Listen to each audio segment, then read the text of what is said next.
The bitter wind screamed between the buildings of downtown Chicago as Rowan pulled her threadbare coat tighter around her thin frame. Snow drifted down in slow, silent flurries, clinging to her tangled brown hair and the frayed edges of her sleeves. At 19, she had nothing but a worn-out blanket, barely thick enough to keep the cold from biting into her bones. She tucked herself into the shadow of a brick wall near a shuttered pawnshop, trying to disappear from the city that never seemed to see her. For a moment, her mind drifted back. Brief flashes of foster homes she'd run from, the well-meaning lies of social workers, the alleyways that became her sanctuary after trust had been burned out of her. 3 years on the streets had numbed everything but survival. Just one more night, she whispered to herself, her breath forming small clouds in the freezing air. Get through tonight, and tomorrow might be different. It was a lie she told herself every evening, but lies were sometimes all that kept her going. The temperature dropped as darkness fell. Rowan huddled deeper into her corner, wrapping the thin blanket around her shoulders. It smelled of bus exhaust and the spilled coffee she hadn't been able to wash out, but it was all she had. She closed her eyes, trying to remember what warmth felt like. Then came the sound, soft, almost lost in the howling wind. A low whimper. Rowan opened her eyes and scanned the dim sidewalk. Under a flickering street lamp, next to an overflowing dumpster, lay a dog. Not just any dog, a beautiful Labrador with a coat that must have once been golden, but was now matted with dirt and snow. His ribs showed through the fur like a roadmap of neglect. He was shivering so hard it looked like his body might fall apart. Still, there was something proud in his posture, something that whispered of a past life filled with warmth and belonging. Their eyes met across the empty street. The dog didn't move, didn't bark, just watched her with eyes too wise, too sad to belong to an animal. Without thinking, without the calculations of survival that had kept her alive this long, Rowan peeled the thin blanket from her shoulders. The cold struck her skin like needles. Her hand shook as she crawled toward the dog, her breath coming out in visible, ragged clouds. "Hey, buddy," she whispered. The Labrador didn't move away. He just shivered harder. Slowly, Rowan draped the blanket over him, covering as much of his body as she could. The dog let out a faint, grateful whine. His eyes cracked open, deep, brown, and haunted. Rowan saw something she knew too well. Loneliness, fear, but also the spark of trust. "It's okay," she said softly, reaching out. When he didn't flinch, she gently touched the cold, wet fur on his head. "You're not alone anymore." A small voice in her head screamed at her stupidity. What was she doing? Giving away her only protection from the cold? But something deeper silenced that voice. Something in her recognized something in him. A kindred spirit. The dog inched closer until he pressed against her, his body trembling but warm, warmer than the blanket had ever been. "You know what it's like too, don't you?" she whispered, her fingers stroking gently through his matted fur. To be forgotten. To be invisible. That night, for the first time in what felt like forever, Rowan didn't feel completely alone. Morning sunlight spilled across the snow-covered streets. Rowan stirred beneath the broken awning of a boarded-up storefront, her limbs stiff with cold. When consciousness fully returned, panic seized her. Where was her blanket? Then memory flooded back, along with the strange warmth pressed against her side. Beside her, the Labrador was still curled up close, the blanket now wrapped around both of them somehow. His eyes were open, watching her with quiet intensity. She turned and smiled. "Looks like we're stuck with each other now, huh?" His ears perked up at the sound of her voice. He looked at her, eyes clear and watchful, then, without warning, licked her cracked cheek with sudden joy. That unmistakable Labrador grin lit his face for a moment. Rowan chuckled through an unexpected tear. "You're different," she murmured. "I bet someone loved you once." She examined him in the daylight. Despite his condition, dirty, thin, neglected, there was something undeniably beautiful about him. His coat, visible in patches between the grime, was a rich golden color that reminded her of sunrise. And there was intelligence in his eyes, a depth she couldn't explain. "Brighton," she said suddenly. "That's what I'll call you, for the gold in your fur, for the light you brought to my darkest hour." Brighton's tail thumped against the concrete, as if approving his new name. Rowan's stomach growled painfully, reminding her of realities beyond this moment of connection. "Come on," she said, struggling to her feet. "Let's find something to eat." Together they wandered the city. Rowan scavenged what she could, half-eaten sandwiches from trash bins behind coffee shops, discarded breakfast burritos still warm in their wrappers. She shared everything with Brighton, who accepted each offering with a surprising gentleness. Around midday, they stopped near the State Lake train station, where the flow of foot traffic never stopped. Brighton, though clearly starving, never begged or barked. He simply sat beside her, dignified and alert, his eyes following the passing crowd with quiet observation. Rowan began to sing, almost without thinking, a broken tune, soft and raw, but real. Most people ignored her. A few turned their heads. Then Brighton did something unexpected. He stood beside her, ears up, tail gently wagging. When someone passed too close, he let out a gentle woof, just enough to make them pause. A businessman in a charcoal overcoat stopped, glancing between them. "Never seen a stray that well behaved," he muttered, dropping coins near Rowan's feet. A woman in a puffy red coat knelt down to pet Brighton. "He looks like he could be a show dog," she whispered, then handed Rowan a $5 bill. "You two deserve better." Rowan held the bill in disbelief. "Thank you," she breathed. Brighton nudged her hand with his nose. "Keep going," he seemed to say, and she did. That day, for the first time, people noticed her, not with pity but with curiosity, because of Brighton. His presence transformed her from invisible to seen. By late afternoon, Rowan had collected nearly $20, more than she'd had in months. She looked down at Brighton, who sat patiently beside her. "You know what? Today we eat real food. Warm food." They found a small deli with outdoor seating.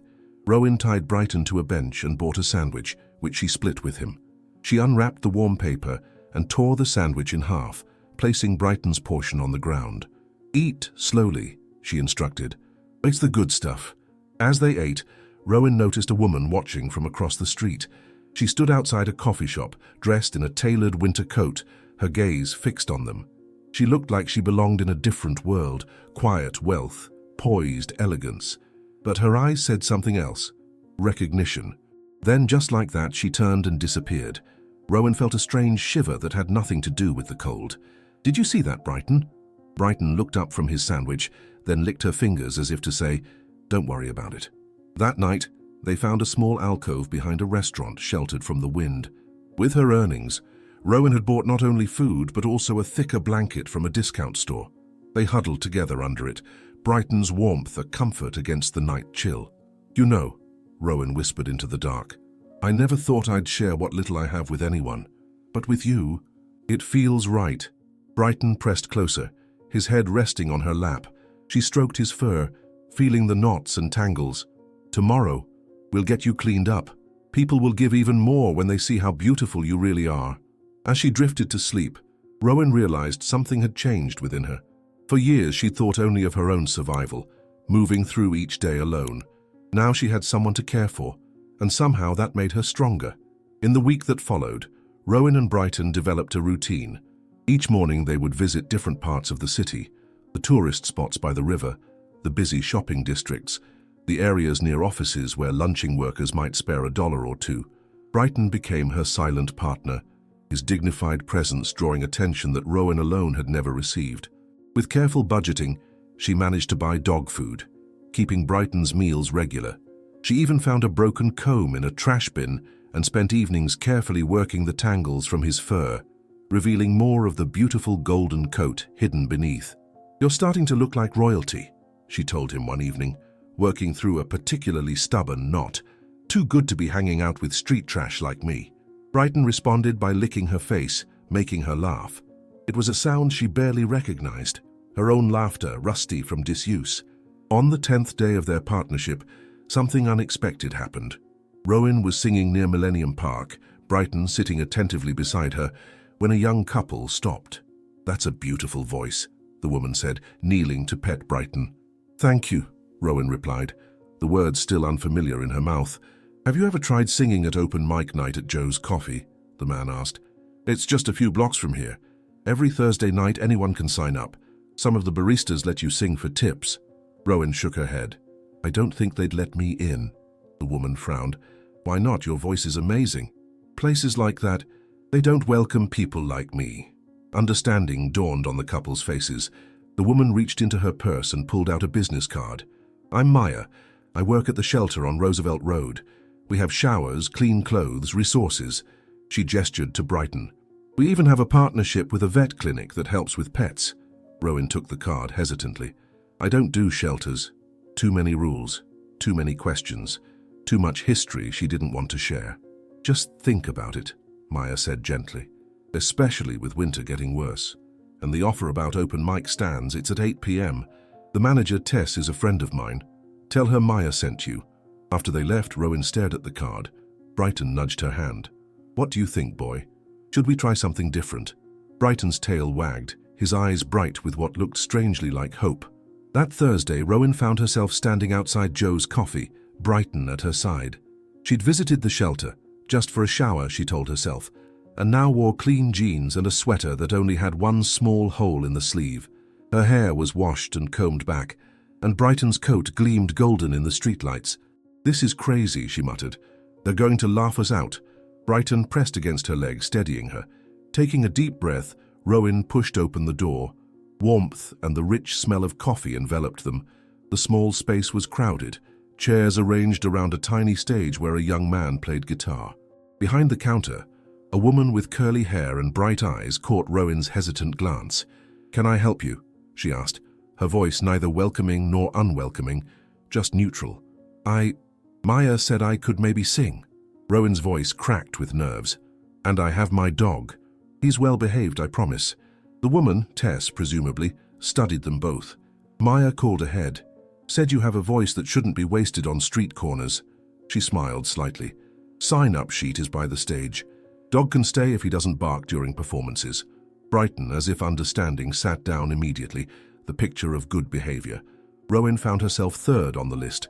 She sat in a corner, Brighton at her feet, and listened to the others perform. College students mostly, with practiced voices and memorized lyrics. Her confidence wavered. What was she doing here? Next up, Rowan and Brighton, the MC announced, reading from the sheet. A few chuckles rippled through the audience at the dog's name being included.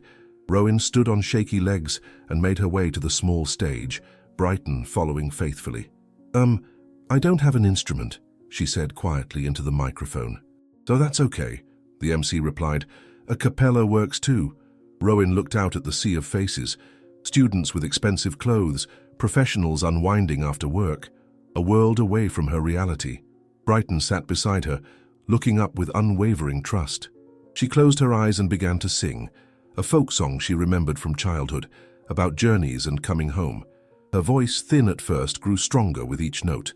When she opened her eyes, the cafe had fallen silent. Every gaze was fixed on her. When the last note faded, there was a moment of absolute silence. Then applause erupted, startling both Rowan and Brighton. That was, wow, the MC said, clearly surprised. Rowan and Brighton, everyone! As she stepped off the stage, people dropped money into the tip jar. One woman pressed a business card into her hand. I run a music program at the community center, she said. We could use a voice like yours teaching kids. Tess approached after the last performer finished. Maya wasn't exaggerating, she said. You've got a gift. Come back next week. Maybe I can give you a regular slot, paid. Rowan blinked, unable to process what was happening. Paid? To sing? That's generally how it works in the real world, Tess said with a small smile. Talent gets compensated. Outside, in the cold night air, Rowan knelt beside Brighton. Did that just happen? She whispered. He licked her cheek, his tail wagging furiously. For the first time since she could remember, Rowan felt the faint stirring of something she'd abandoned long ago. Hope. As winter deepened, Rowan's life took on a rhythm she'd never thought possible. Twice a week, she sang at Joe's Coffee, earning enough to rent a tiny room in a boarding house that allowed pets. It wasn't much. A narrow bed, a sink, shared bathroom down the hall, but it was warm and it was hers. Brighton thrived with regular meals and safe shelter. His coat grew thick and lustrous, his eyes bright with health. In the mornings they walked through the nearby park, Brighton running free, his joy so palpable it made Rowan's heart ache. She started volunteering at the community center, teaching basic vocal techniques to children after school. The director, Ms. Abernathy, had offered her a small stipend in exchange for her time. You have a natural way with the kids, Ms. Abernathy told her one afternoon, watching Rowan lead a group of 8-year-olds through warm-up exercises. Have you ever thought about pursuing education? Rowan laughed. I never even finished high school. That's fixable, Ms. Abernathy said simply. GED classes are offered right here, 2 nights a week. The suggestion planted a seed in Rowan's mind. For the first time, she allowed herself to imagine a future beyond survival. But shadows from the past weren't so easily escaped. One evening, as Rowan and Brighton walked home from Joe's coffee, a familiar voice called out from the darkness. "Well, look who's doing better for herself." Rowan froze, her hand tightening on Brighton's leash. A figure stepped out of the shadows, tall, thin, with a face that had once been handsome before drugs hollowed it out. Marcus, her last foster brother, the one who had convinced her running away was safer than staying. "Marcus," she said, her voice steady despite the fear twisting in her stomach. "Well, what are you doing here?" He shrugged, eyes darting from her to Brighton, who had gone completely still, watching the newcomer with wary attention. "Heard you were singing at some coffee shop. Thought I'd see if my little foster sis had hit the big time." His smile didn't reach his eyes. "It looks like you're doing okay for yourself now." "I'm getting by," Rowan said cautiously. Marcus stepped closer. Brighton's fur bristled, a low growl rumbling in his chest. "Nice dog," Marcus commented. "Expensive looking. Bet he'd fetch a good price from the right buyer." Cold fear washed through Rowan. "He's not for sale." "He's family?" Marcus laughed, the sound sharp and hollow. "Family? A street dog?" He shook his head. "You always were soft. Look, I'm in a tight spot. Need some cash. You owe me, remember? After all I did for you?" What he'd done was introduce her to a life of scavenging and hiding, of never trusting anyone. But he had also shown her how to survive when the system failed her. "I don't have much," Rowan said, reaching for her wallet. "I don't want your pocket change," Marcus snapped. He nodded toward Brighton. "That dog could solve all my problems right now." Brighton growled louder, positioning himself between Rowan and Marcus. "He's not going anywhere with you," Rowan said, her voice firmer now. Marcus's face hardened. "Don't be stupid, it's just a dog." "He's mine," Rowan stated, backing away. "And we're leaving now." Marcus lunged forward, reaching for Brighton's leash. "Don't make this difficult." Brighton exploded into action. A deep, primal snarl ripped through the night. He didn't bite, but his display of protective fury was enough to make Marcus stumble back. "Control your mutt," he shouted. "Leave us alone, Marcus," Rowan said, her voice shaking with adrenaline. "I'm not that scared kid anymore. And I'm not alone." For a moment they stared at each other, Rowan and the ghost of her past. Something in her stance, in the fierce protection of Brighton beside her, must have conveyed a new strength. Marcus's gaze faltered. "Whatever," he muttered, backing away. "Keep your mangy dog. You'll be back on the street soon enough. People like us always end up there." When he disappeared into the darkness, Rowan's knees finally gave way. She crouched on the sidewalk, arms wrapped around Brighton's neck, trembling. "You saved me," she whispered into his fur. Again. That night, in their small room, Rowan lay awake, Brighton's warm weight pressed against her side. Marcus's words echoed in her mind. People like us always end up there. Was he right? Was this temporary reprieve, this taste of stability, just an illusion? Would she wake up one day back on the streets, everything she'd built crumbling around her? Brighton shifted, resting his head on her chest, his brown eyes watching her face as if he could read her thoughts. "I'm afraid," she admitted to him in the darkness. "I'm afraid to hope for too much. I'm afraid it will all disappear." Brighton's steady heartbeat against her own seemed to say, "I'm here, we're safe."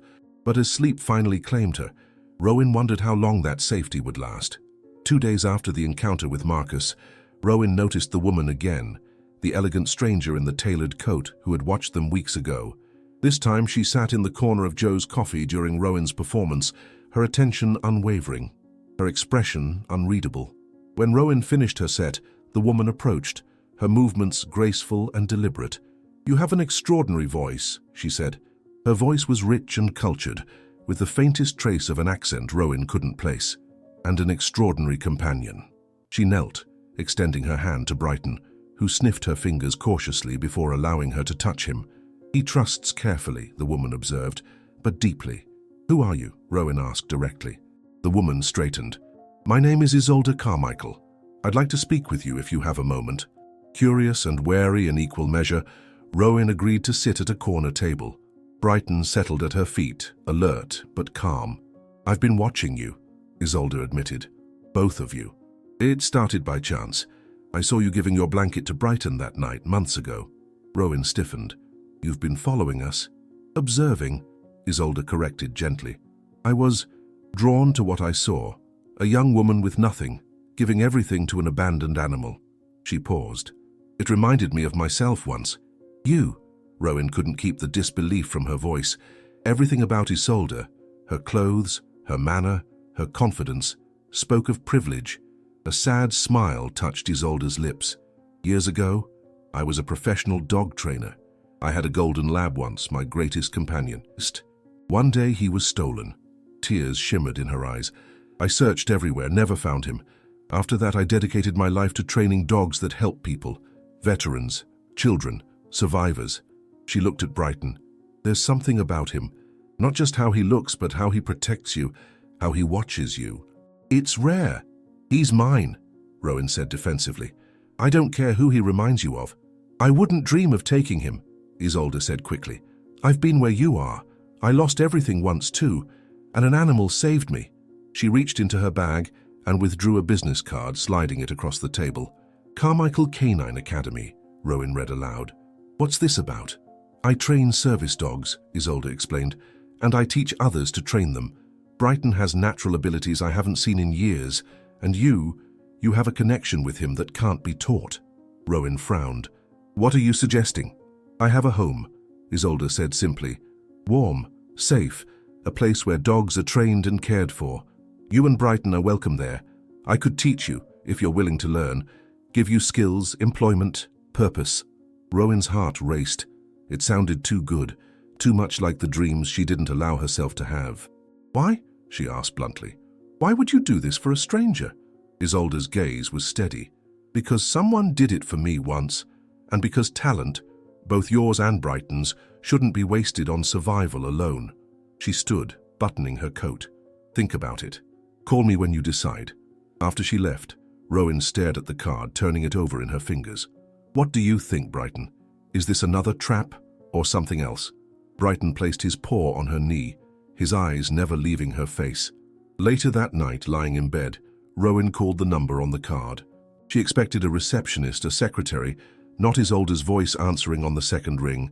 I have conditions, Rowan said immediately. Brighton stays with me, always.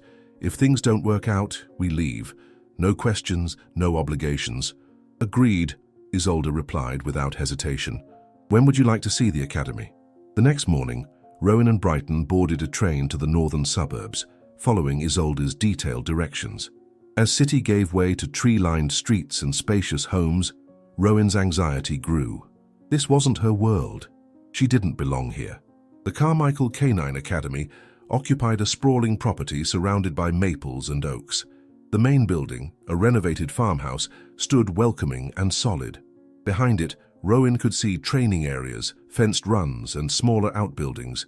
Isolde greeted them at the door, dressed more casually now in jeans and a sweater. Welcome, she said, her smile genuine. Come in from the cold. The interior was warm and inviting. Hardwood floors, comfortable furniture, walls lined with photographs of dogs and their owners. Nothing ostentatious, nothing intimidating. Just home. Or this was my grandparents' farm, Isolde explained, leading them through to a large kitchen where a pot of soup simmered on the stove. I converted it after I returned from Europe. Tea? Rowan nodded, still taking everything in. Brighton explored cautiously, sniffing corners, getting the measure of this new place. Let me show you what we do here, Isolde said after they'd warmed themselves with tea and soup. Outside in a large training area, a young man worked with a German shepherd, guiding it through a series of commands. The dog moved with precision and focus. James was a veteran, Isolde explained quietly. He came back with PTSD so severe he couldn't leave his house. Now he's one of our trainers. In another area, a teenage girl in a wheelchair threw a ball for a black Labrador who retrieved it with obvious joy. Kira volunteers after school, Isolde said. The dog is being trained to assist someone with mobility issues, but for now they're just playing. Throughout the tour, Rowan noticed how everyone they met, trainers, volunteers, visitors, seemed to belong, regardless of their background. There was purpose here and connection. And this, Isolde said finally, opening the door to a small cottage at the edge of the property, would be yours if you decide to stay. The cottage was simple but beautiful, a studio with a kitchenette, a sleeping area, and a small sitting space. Windows looked out onto the woods behind the property. A dog bed, new, plush and generous, sat near the hearth where a fire had been laid, ready to light. "I don't understand," Rowan said, her voice thick with emotion she couldn't name. "You're offering all this to someone you barely know?" Isolde's expression softened. "I told you I lost everything once. What I didn't tell you is how I found my way back." She moved to the window, looking out at her academy. "I was in Paris, young and foolish, made bad decisions, trusted the wrong people, ended up on the streets." She turned back to Rowan. "One night, a stray dog, thin, mange-ridden, as desperate as I was, shared his food with me. A half-eaten sandwich he'd found. He had no reason to help me, but he did." "What happened to him?" Rowan asked. "We saved each other," Isolde said simply. "Henri, that's what I named him. He became my first trained service dog, and I became someone who never forgot what it means to be seen when you're invisible." She approached Rowan, her gaze direct and honest. "What I'm offering isn't charity, it's opportunity. You have a gift with Brighton, with music, with connecting. I'm offering you a place to develop those gifts. In return, you help us here, with training, with the children's programs, with whatever skills you bring or develop." Rowan clutched Brighton's leash tighter. "What if it doesn't work?" she whispered. "Then you walk away," Isolde replied. "Tight, but all I ask is a chance to show you the world isn't always cruel." Brighton nudged Rowan's hand, then walked to the dog bed by the fire, turning in a circle before settling down. He looked up at her expectantly, as if to say, "This could be home." In that moment, looking at Brighton, the dog who had changed everything, Rowan felt the last of her resistance crumble. "Okay," she said softly. "We'll stay, for now." Isolde smiled. "That's all anyone can promise, for now." Spring came to the Carmichael Academy in a rush of green and warmth. The maples burst into leaf, and wildflowers carpeted the edges of the training fields. 4 months had passed since Rowan and Brighton had arrived. 4 months of learning, growing, and gradually believing that this new life might be real. Rowan's days fell into a rhythm she came to treasure. Mornings were spent in training sessions, where she learned the intricate art of canine communication.